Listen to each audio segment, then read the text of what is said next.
মোটরসাইকেলের উপরে থেকে নামিয়ে তাকে 4 জন ছিল তারা তারা কুপিয়ে হত্যা করে। পরে লাশ আপনার ওইখানে ফেলে রেখে চলে যায়। তো 9/4/2025 তারিখে আমরা পাবনা থানার আতাইকুলা থানার তেবাড়িয়া গ্রামে একটি লাশ পাই সকাল 9টার দিকে। পরে আমরা ভিকটিমের পরিচয় নিশ্চিত হই যে তার নাম জাহিদুল মোল্লা, সে পেশায় একজন কাঠ ব্যবসায়ী। পরবর্তীতে আমরা পিবিআই ছায়াতদন্ত শুরু করি।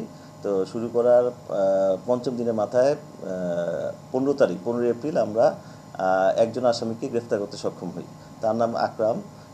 সে জানায় যে রুবেল তাকে চুক্তিভিত্তিক 2 লাখ টাকা কিছু টাকার বিনিময়ে তাকে চুক্তিতে এই হত্যাকাণ্ডের জন্য তাকে নিয়োজিত করে এবং সে জানায় যে মূল আসামি ছিল টিপু ওরফে বাদল। তো বাদলের সাথে আপনার এই ভিকটিম জাহিদুল মোল্লার একটা বিরোধ ছিল।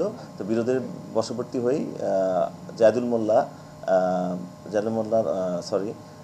না আপনার টিপু আপনার রুবেল একজন সরবরাহ পার্টির সদস্য হিসেবে জানতে পারি, তাকে 2 লাখ টাকা চুক্তিতে আপনার নিয়োজিত করে।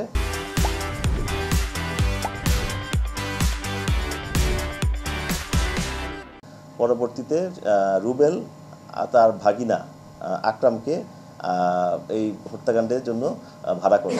তো পরবর্তীতে আপনার গত 7 তারিখ তারা এই বিষয়ে চূড়ান্ত সিদ্ধান্ত গ্রহণ করে হত্যার বিষয়ে, এবং 8 তারিখ সন্ধ্যার দিকে তারা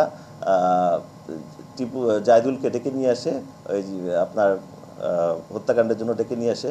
পরবর্তীতে আমরা জানতে পারি যে হত্যাকাণ্ডে জাহিদুলকে ডেকে নিয়ে এসে যে জাহিদুল টাকা চেয়েছিল আপনার টিপুর কাছে। টিপু গত 14/3/2025 তারিখে আপনার মালয়েশিয়া থেকে বাংলাদেশে এসেছে, একজন প্রবাসী।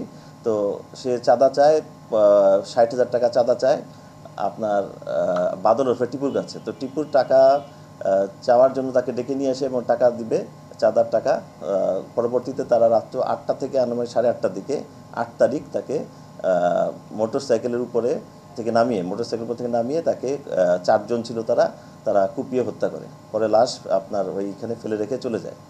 তো পরবর্তীতে আমরা গত 15 তারিখে আকরামকে গ্রেফতার করি এবং গত পরশুদিন 22 তারিখ আমরা মামলা মূল পরিকল্পনাকারী বাদল ওরফে টিপুকে দেশ থেকে পালিয়ে যাওয়ার মুহূর্তে বিমানবন্দর পুলিশের সহায়তায় আমরা তাকে গ্রেফতার করতে সক্ষম হই এবং আসামি দুজনই 164 জবানবন্দি দিয়েছে এবং বাদল ওরফে টিপুর জবানবন্দি মতে আমরা মোটরসাইকেলটি উদ্ধার করতে সক্ষম হই এবং মোটরসাইকেলে আমরা রক্তের দাগ শনাক্ত করতে পেরেছি।